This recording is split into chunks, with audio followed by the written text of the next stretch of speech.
Барлықтарыңа сәлем достар, сіздермен бірге мен Ердос Channel. Бүгінгі видеода мен сіздерге қалай Wi-Fi-дің паролін білуді үйрететін боламын. Бірінші бізге Root Explorer программасы қажет болады.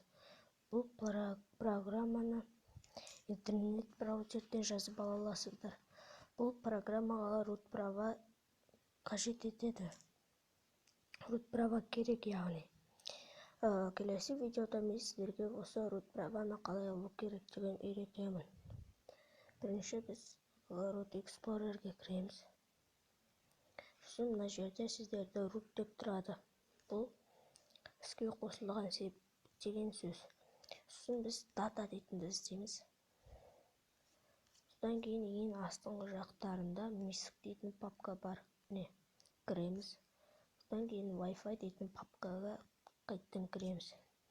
Ең астыңғы жерінде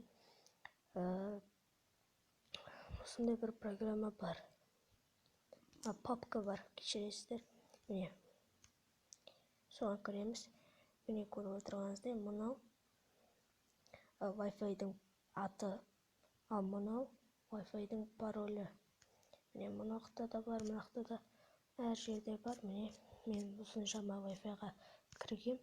Мынақта бүкіл парольдің аттары бар. Егер де мен сіздерге көмектескен болсам, онда лайк басамыз, каналға тіркелеміз. Сау болыңдар достар.